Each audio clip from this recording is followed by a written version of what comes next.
है एवरीवन। आप सुन रहे कहानी माफिया किंग, मेरे यानी कि दिव्या सिंह चाहत के साथ। तो चलिए शुरू करते हैं। भाग 44। कुछ देर बीते थे। रणविजय सेठी के फ्लैट के अंदर सोफे पर काफ़ी खामोशी के साथ बैठी हुई शिवानी रणविजय की दी हुई उस रिंग को बस एकटक देखती जा रही थी। तभी उस फ्लैट के दरवाजे को खोलते हुए अंदर आया समीर। काफ़ी जल्दबाजी में शिवानी के बगल में ही बैठते हुए कहा, क्या हुआ? तुमने इतनी जल्दबाजी में मुझे यहाँ क्यों बुलाया है? Shivani, everything is all right. कहीं वो मानो सेठी फिर से।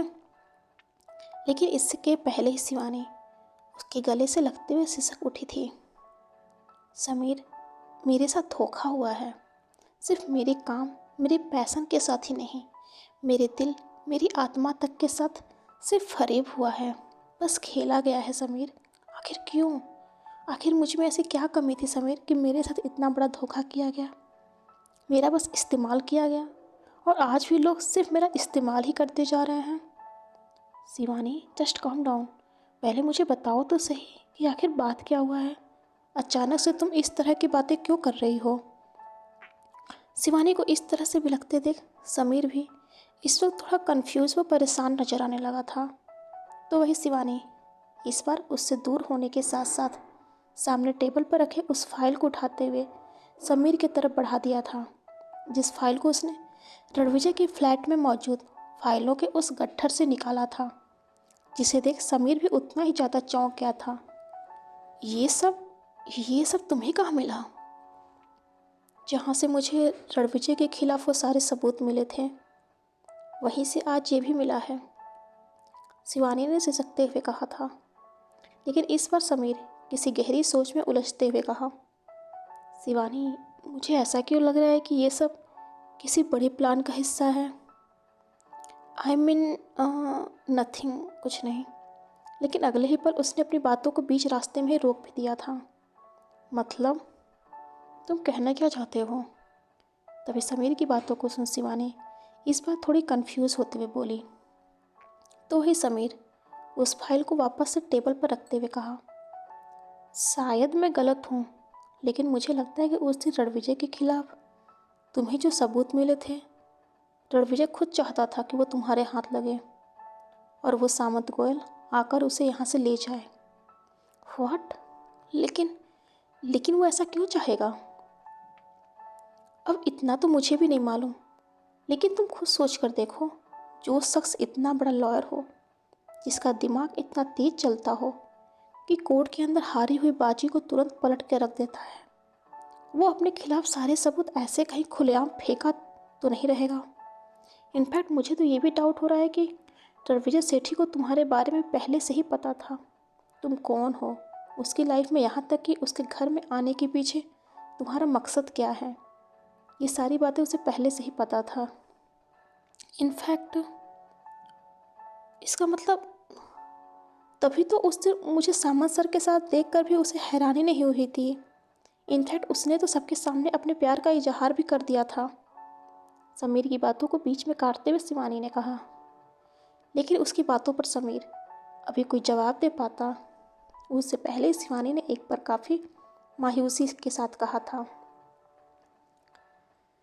तो क्या इसका मतलब उसका प्यार भी बस एक दिखावा था? वो रिंग जिससे उसने मुझे सबके सामने प्रपोज किया था, समीर, क्या वो सब भी फेक? मेरा मतलब कि रणविजय के किसी प्लान का बस एक हिस्सा था। शिवानी ने इतना कहा ही था कि उसकी आंखों से आंसू की दो बूंदें छलक आई थीं, जिसे देख इस बार समीर उसे कंधों को थोड़ा दबाते हुए कहा, आई डोंट थिंक सो। लेकिन इतना ज़रूर कहूँगा कि इस वक्त हमें जो भी दिख रहा है या दिखाया जा रहा है, वो पूरा सच नहीं है। इसलिए कोई भी स्टेप लेने से पहले एक बार हमें उसके बारे में काफ़ी बारीकी से सोचना होगा। तो फिर तुम्हारे ख्याल से अब हमें क्या करना चाहिए? तभी कुछ सोचते हुए शिवानी ने कहा, जिसकी बातों का जवाब देने की बजाय समीर खुद ही उससे सवाल करते हुए कहा, इस बारे में तुम्हारा क्या ख्याल है? अब आगे हमें क्या करना चाहिए? समीर, मुझे लगता है कि हमें भी रणविजय सामंत सर के पीछे जाना चाहिए। इस बार शिवानी ने थोड़ा सकुचाते हुए कहा था। जिसे सुन समीर की नज़रें हैरानी में एकटक शिवानी के ऊपर ही टिक गई थी। जो तुम सोच रहे हो वैसा कुछ नहीं है, क्योंकि कानून की नज़र में सामन शाह जितने गुनहगार हैं उतना ही वो रणविजय सेठी भी है। वो तो बस मेरी वजह से गलत लोगों के हाथ में आ गया है, और ऐसे में मैं नहीं चाहती कि उसके साथ जो भी गलत हो रहा है या होगा उसका पाप मेरे सिर पर आए। इसलिए मैं उसे बचाकर उसके सही अंजाम पर पहुंचाना चाहती हूँ। That's it. इतना कहते हुए शिवानी अपनी जगह से खड़ी हुई और उस फ्लैट से बाहर निकलने ही वाली थी कि उससे पहले ही समीर उसकी बातों पर उसे टोकते हुए कहा, सही अंजाम? मैं को समझा नहीं। इतना कहते हुए समीर के होठों पर एक तिरछी मुस्कान फैल गई थी, जिसे देख शिवानी ने इस बार लगभग उसे घूरते हुए कहा, it's none of your business. बस इतना बताओ कि मेरे साथ मेरी हेल्प के लिए चल रहे हो या नहीं। आह, अब तो लोग अपना काम निकलवाने के लिए रिक्वेस्ट नहीं सीधा धमकी देने लगे हैं, समीर ने कहा और अपनी जगह से खड़े होते हुए शिवानी की तरफ बढ़ गया। तो वही दूसरी तरफ अभी भी एक कुर्सी से बंधा रणविजय सेठी अपने होठों को गोल में घुमाते हुए फिसल बजा रहा था, जैसे इस वक्त वह काफ़ी खुश हो। लेकिन उसके सामने बैठा इकबाल काफ़ी ज़्यादा झुझलाया हुआ वो गुस्से में नजर आ रहा था, जैसे वह सामने बैठे रणविजय सेठी को एक क्षण के लिए भी बर्दाश्त नहीं करना चाहता हो। लेकिन अपने पिता सामंत गोयल की वजह से इस वक्त वह सिर्फ मजबूर और झुझलाते हुए शांत बैठा था कि तभी रणविजय ने कहा, वैसे मुझे लगा नहीं था कि तुम कभी कोमा से बाहर भी निकल कर आओगे।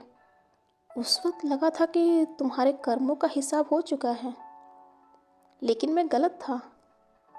तुम जैसे जहाँ भी रणविजय ने इतना ही कहा था कि गुस्से व झुंझलाहट में चुप बैठा इकबाल अपनी जगह से खड़े होने के साथ साथ रणविजय के मुंह पर एक जोरदार मुक्का जड़ दिया था, जिसकी वजह से एक क्षण के लिए रणविजय का चेहरा दूसरी तरफ झुकने के साथ साथ उसके होठों के कोरों से खून का हल्का रिसाव ही आना शुरू हो चुका था।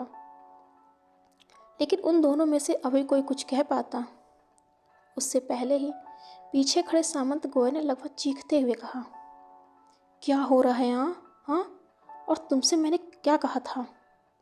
इकबाल के ठीक सामने खड़े होते हुए सामंत गोयल ने अपनी बातों को पूरा किया था, लेकिन इकबाल कुछ कह पाता उससे पहले ही सामंत गोयल ने आगे कहा, तुम्हें सिर्फ इस पर नज़र रखने के लिए कहा गया था, ना कि इस तरह से।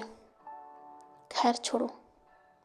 वही इस बार सामंत गोयल ने खुद ही अपनी बातों को बीच में रोकते हुए पीछे खड़ी सलोनी कोहली के साथ खड़े एक शख्स को कुछ इशारा किया, जिसे समझते ही वह शख्स आगे बढ़ा और अपने हाथ में पकड़े एक सूटकेस को नीचे जमीन पर रखते हुए उसे खोल दिया था, जहां उस अनजान शख्स को उस सूटकेस से एक सिरिंज और साथ में एक छोटी सी शीशी को बाहर निकालते देख एक क्षण के लिए रणविजय भी थोड़ा चौंक सा गया था। ये क्या कर रहा है सामंत गोयल? तुझे अपनी ज़िंदगी प्यारी है भी या नहीं? हाँ। लेकिन इस वक्त सामंत गोयल के साथ साथ इकबाल के चेहरे पर भी एक तिरछी हंसी फैल चुकी थी, जिसके साथ ही इकबाल रणविजय के सिर के पीछे उसके बालों को पकड़ते हुए कहा, अभी थोड़ी देर पहले तू मेरे कर्मों का हिसाब कर रहा था ना? खैर, अब वो तो होने से रहा, लेकिन तेरे कर्मों का हिसाब जरूर होगा, और अभी तेरी आंखों के सामने होगा। जहां अभी इकबाल रणविजय के सिर के बालों को पीछे की तरफ खींचते हुए अपनी बातों को खत्म किया ही था कि तभी रणविजय को अपनी बाजुओं पर एक हल्के दर्द का एहसास हुआ। लेकिन हाथ पैर बंधे होने के साथ साथ इकबाल ने उसके सिर को भी थोड़ा ऊपर उठा रखा था, जिस वजह से वह समझ नहीं पा रहा था कि उसके साथ क्या और क्यों हो रहा है। लेकिन कुछ क्षण के बाद ही उसे यह एहसास जरूर हो चुका था कि उसकी नसों में बहने वाला खून अचानक से उसके होश उड़ा रहा है, बल्कि भारी होने लगी थी। यहाँ तक कि सामने खड़ा इकबाल भी उसे रह रहकर धुंधला नजर आने लगा था, जिसकी वजह से रणविजय इस बार थोड़ा परेशान होते हुए कहा, क्या क्या किया है तुम लोगों ने मेरे साथ? याद रखना सामंत, तुझे जिंदा नहीं छोड़ूंगा।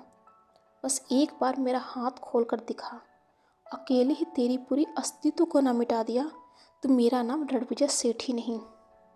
अपनी इन बातों को कहते हुए रणविजय की आंखें भी अब तक कई बार झपक चुकी थी, यहाँ तक कि उन आंखों में हल्की हल्की लालिमा भी साफ नजर आ रही थी, जैसे वह किसी नशे में डूब रहा हो।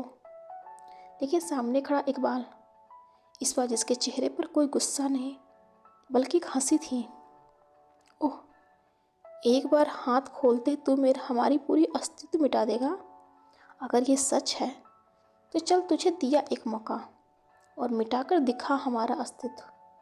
इतना कहते हुए इकबाल ने उसके दोनों हाथ पैर खोल दिए थे और खुद उससे 2 कदम पीछे हटते हुए आगे कहा, चल आजा और मिटा कर दिखा हमारा अस्तित्व। लेकिन वही रणविजय अपने पैरों पर खड़ा होने के बावजूद भी इस वक्त अपने होश में नहीं था।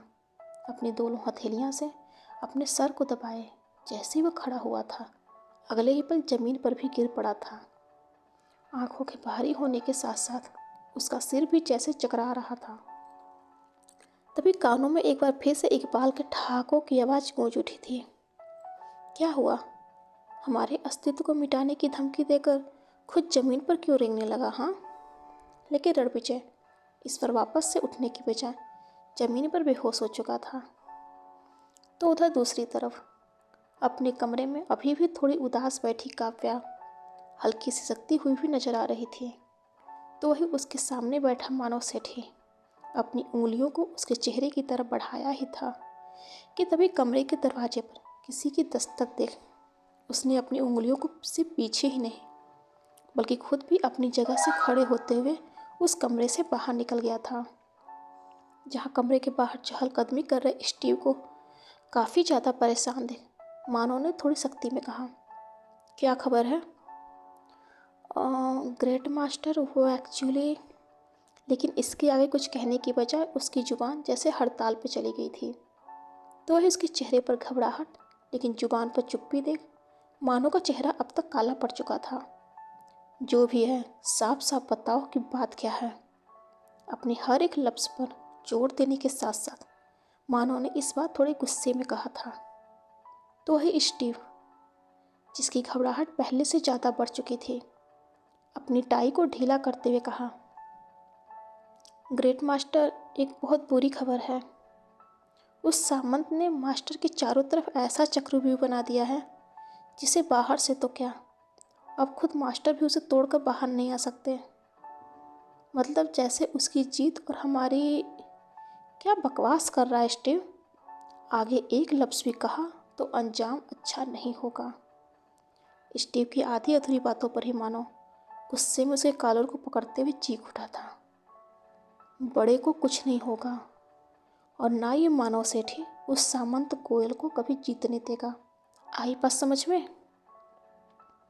मानो जहाँ अभी मानो स्टीव के सामने काफ़ी गुस्से में नजर आ रहा था, तभी कानों में अचानक से एक धीमी आवाज़ के गूंजते ही वह शांत हो गया था। नज़रें घुमाकर पाया कि इस वक्त काव्या काफ़ी बेचैनी में उसके सामने खड़ी उससे कुछ पूछने को तैयार खड़ी थी। मानो, रणविजय भाई कहाँ हैं? तभी खुद की तरफ मानो को देखते हुए पाकर काव्या ने कहा।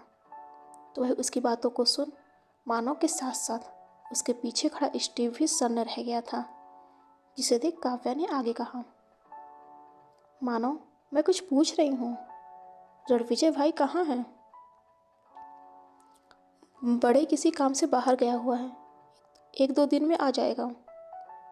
अगर वो किसी काम से बाहर गए हैं तो फिर न्यूज़ में ये सामंत गोयल क्या बकवास कर रहा है? ये उन्हें अरेस्ट करके अपने साथ कहाँ लेकर जा रहा है मानो, और क्यों?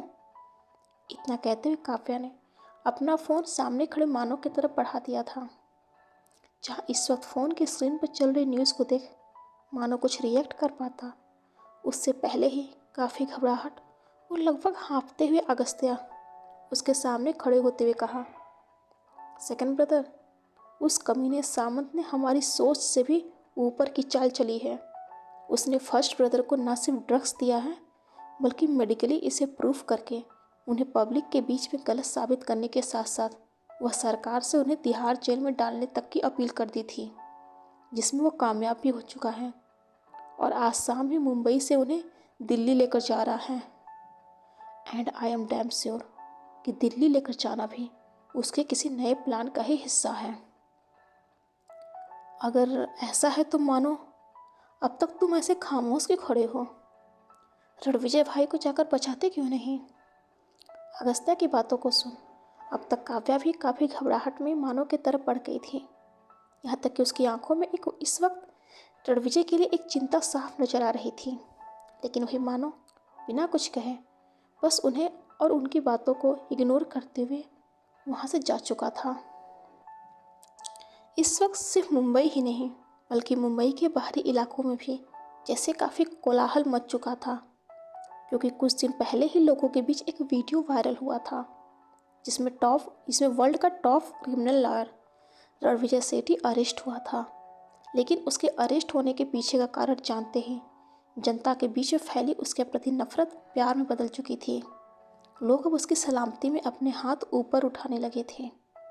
तो वही इस वक्त कुछ रिपोर्टर से बात करते हुए सामंत गोयल की एक वीडियो वायरल हो रही थी, जिसमें उनका कहना था कि उन्हें सूत्रों से काफ़ी साल पहले ही पता चल चुका था कि रणविजय सेठी व उसके भाइयों का माफिया अंडरवर्ल्ड के साथ उठना बैठना है।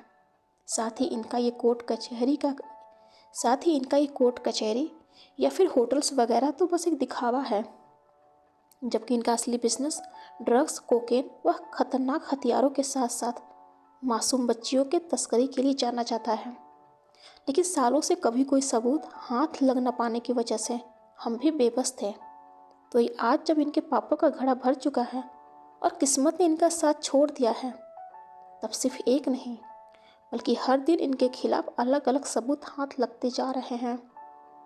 जैसे कि कल तक हमें रणविजय सेठी बस एक मर्डरर नज़र आ रहा था, वही आज मेडिकल चेकअप करने के बाद उसके ब्लड में हमें ड्रग्स के सैंपल्स मिले हैं, जो इस बात की तरफ इशारा कर रहे हैं कि रणविजय सेठी सिर्फ ड्रग्स का कारोबार ही नहीं बल्कि खुद उसका आदी भी हो चुका है। लेकिन ऐसे लोग अक्सर ये भूल जाते हैं कि सरकार ने भी ऐसे लोगों पर काबू पाने के लिए इन्हें रोकने के लिए एक अलग कानून व्यवस्था बना रखा है। वही अब हमें इस बात का भी शक है कि रणविजय सेठी और उसके भाइयों का कहीं टेररिस्टों के साथ भी कोई साठगांठ तो नहीं है। इसलिए भारत सरकार से हमने अपील की थी कि जब तक रणविजय सेठी के सारे गुनाहों का चिट्ठा नहीं खुल जाता, उसे एक कड़े पहरेदार में रखने की ज़रूरत है, और इसके लिए तिहाड़ जेल से बेहतर सख्त जगह और कहीं नहीं हो सकता। इसलिए आगे कोई भी कानूनी कार्रवाई शुरू होने से पहले रणविजय सेठी को तिहाड़ जेल में रखा जाएगा। सामंत गोयल के इस बयान से पूरी जनता काफ़ी सख्ते में आ चुकी थी, जैसे अब वह सही गलत के बीच फंस चुके हों। तो उधर दूसरी तरफ वायरल हो रहे इस वीडियो को देखते ही जहाँ काव्या अपने कमरे में चुपचाप शांत बैठी थी, तो वही शिवानी काफ़ी ज़्यादा घबराई हुई नजर आ रही थी। ये सब झूठ है, सिर्फ और सिर्फ रणविजय को फंसाने की साजिश रची जा रही है। लेकिन क्यों? बस एक कुर्सी की लालच में ये कमीना इतना गिर जाएगा, इसकी शक्ल देखकर कोई नहीं बता सकता। जबकि सबसे बड़ा देशद्रोही तो यही है, और इसे तिहाड़ जेल में नहीं सीधा फांसी से लटका देना चाहिए। अपनी बातों को कहते हुए शिवानी अब तक काफ़ी गुस्से में भी नजर आने लगी थी। तभी उसके साथ बैठा समीर, जिसका फ़ोन हर मिनट पर वाइब्रेट करता हुआ नजर आ रहा था, और स्क्रीन पर समीरा का नाम फ्लैश होता देख हर बार की तरह इस बार भी समीर अपना फ़ोन पलट कर रखते हुए शिवानी की तरफ घूम गया था। जस्ट रिलैक्स, ये वक्त गुस्सा करने का नहीं है बल्कि ये सोचने का है कि रणविजय को कैसे बचाया जाए।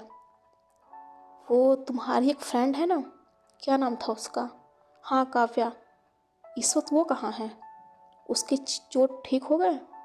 शिवानी ने कहा, जिसकी बातों पर समीर अपनी गर्दन को ना में हिलाते हुए कहा, पता नहीं, काफ़ी दिनों से ट्राई कर रहा हूँ लेकिन उसका फ़ोन बंद आ रहा है।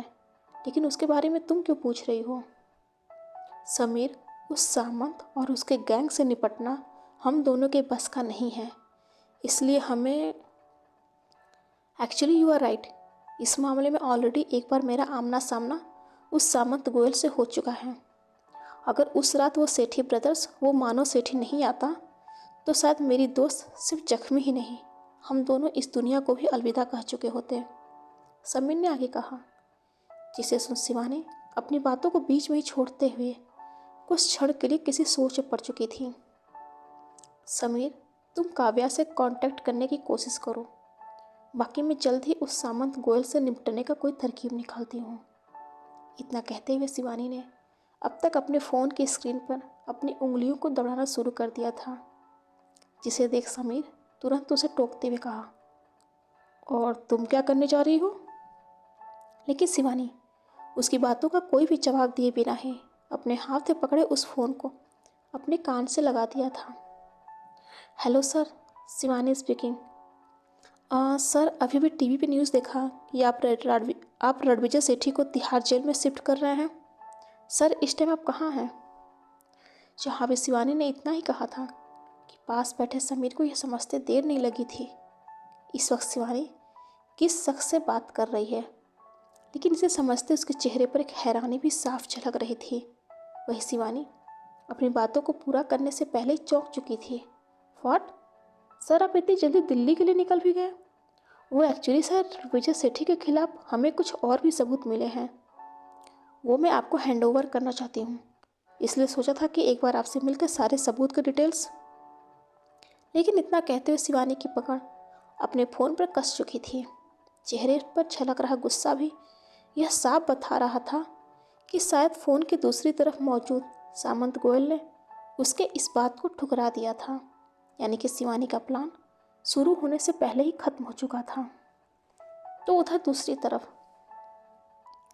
शिवानी की बातों को बीच में काटने के साथ साथ सामंत गोयल उस कॉल को भी डिस्कनेक्ट करते हुए पीछे मुड़ा ही था कि पीछे खड़े इकबाल ने कहा, क्या हुआ? किसका कॉल था? और आपने उससे झूठ क्यों कहा कि आप दिल्ली के लिए रवाना हो चुके हैं?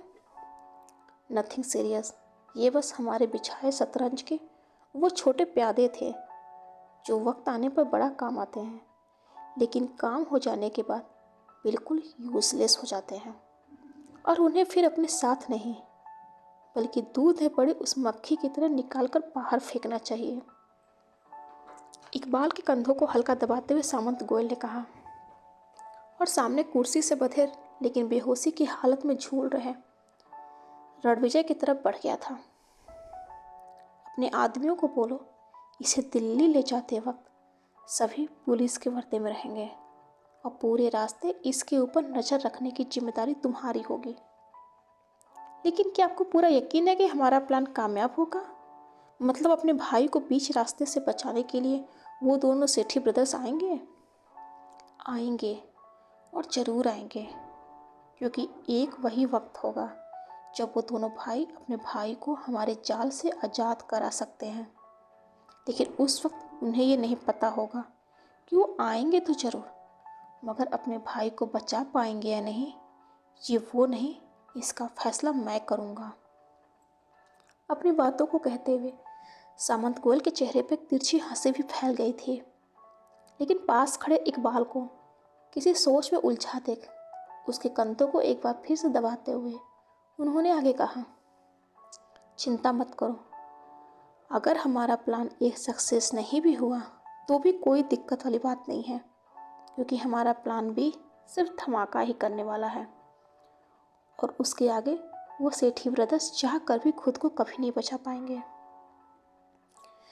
जहाँ इस बार सामंत गोयल का इतना कहना था कि इकबाल के चेहरे पर भी एक तिरछी हंसी फैल चुकी थी, तभी कुछ आदमियों को उनकी तरफ ही बढ़ते देख सामंत गोयल ने आगे कहा, ओके, फिर मैं निकलता हूँ, और अपने आदमियों से कहना कि इसे यहाँ से काफ़ी ध्यान से लेकर जाएंगे, और याद रखना रास्ते में कोई गड़बड़ी ना हो, क्योंकि इस बार जरा से भी चूक हमें सीधा अर्श से फर्श पर लाकर पटक देगी।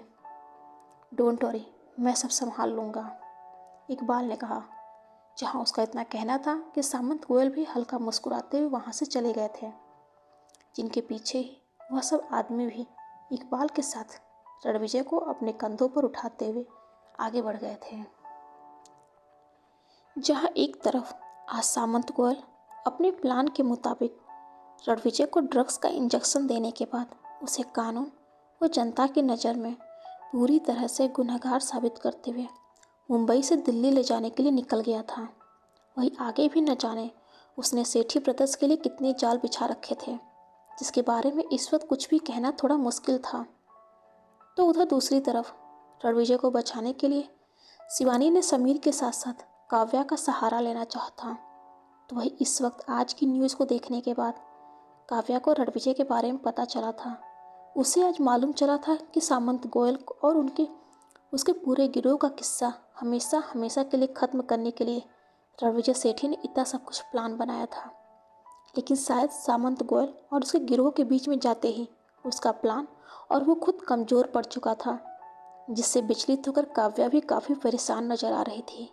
लेकिन उसके घाव अभी भी पूरी तरह से ठीक नहीं हुए थे, जिस कारण से वह सामंत गोयल का सामना कर सके। इस वजह से वो भी किसी असहाय की तरह मजबूर होकर अपने कमरे में बैठी थी कि तभी एक वाइब्रेशन के साथ उसका फ़ोन बज उठा था। जहाँ स्क्रीन पे समीर का नाम फ्लैश होता देख उसने अपने फ़ोन को तुरंत उल्टा कर दिया था, जैसे इस वक्त वह समीर का कॉल पिक करने से परहेज कर रही हो। लेकिन कुछ क्षण बाद ही उसका कॉल फिर से आते देख इस बार उसने उसके कॉल को पिक कर लिया था, जिसे देख फ़ोन की दूसरी तरफ मौजूद समीर ने भी काफ़ी जल्दबाजी में अपनी बातों को कहना शुरू कर दिया था, जैसे कि उसने अगर जरा से भी देरी की तो शायद काव्या उसका कॉल तुरंत डिस्कनेक्ट कर देगी। हेलो हेलो काव्या, कुछ भी कहने से पहले तुम मेरी बात सुनो। काव्या, पिछली बार उस सामंत गोयल से तुम्हें बचाने वाले ये सेठी ब्रदर्स ही थे। अगर उस वक्त वो वक्त पर ना आते तो शायद मेरा और तुम्हारा बचना भी लगभग नामुमकिन ही था। इस नाते से अब हमारा फ़र्ज़ बनता है कि अब हम भी सेठी ब्रदर्स का साथ दें, क्योंकि इस वक्त उनका बड़ा भाई रणविजय सेठी उस सामंत की कैद में है। और उससे बड़ी बात कि वो सामंत सरकार और पब्लिक की आड़ में बस अपना मकसद पूरा कर रहा है, जिसके लिए अगर हमें उस सेठी ब्रदर्स को मानना पड़े तो भी वो दरिंदा ऐसा करने से पीछे नहीं हटेगा। इसलिए काव्या, हमें उन्हें जाकर बचाना होगा। और एक तरह से देखा जाए तो हमें उनका एहसान चुकाने के लिए इससे अच्छा मौका कभी नहीं मिलेगा। समीर ने एक सांस में अपनी बातों को कहते हुए एक लंबी सांस भी बाहर की तरफ छोड़ दिया था। लेकिन फ़ोन की दूसरी तरफ मौजूद काव्या को चुप देख उसकी भौहें थोड़ी तन चुकी थी। हेलो, तुम सुन रही हो ना मैं क्या कह रहा हूँ? वो सब सुन रही है, लेकिन अब तुम मेरी सुनो। तुम्हारी और बेबी गर्ल की दोस्ती यही ख़त्म होती है, इसलिए आज के बाद इस नंबर पर तुम्हारा दोबारा से कॉल नहीं आना चाहिए। अचानक से फ़ोन की दूसरी साइड से एक सख्त और कड़कती आवाज़ को सुन समीर अपनी जगह पर बिल्कुल जम सा गया था। काव्या की तरफ से कॉल तो डिस्कनेक्ट हो चुका था, लेकिन फ़ोन को अभी भी अपने कान से लगाए समीर, जिसका चेहरा इस वक्त बिल्कुल पीला पड़ चुका था। उसे ऐसा महसूस हो रहा था जैसे किसी ने उसके पैरों तले से ज़मीन खींच ली हो। लेकिन उसे काफ़ी देर तक ऐसे ही अपनी जगह पर खामोश देख उसके पास ही बैठी शिवानी उसके बाजुओं को हल्का थपथपाते हुए बोली, समीर, समीर क्या हुआ? क्या कहा काव्या ने? हमारी मदद के लिए वो आ रही है ना? लेकिन समीर को अभी भी अपनी जगह पर सन्न देख शिवानी ने इस बार उसकी हथेलियों में कैद उसके फ़ोन को लेते हुए शायद काव्या से बात करना चाहा, लेकिन उस कॉल को डिस्कनेक्ट हुए काफ़ी वक्त बीत चुका देख शिवानी की भौहें सिकुड़ चुकी थी। उन आंखों में हैरानी थी।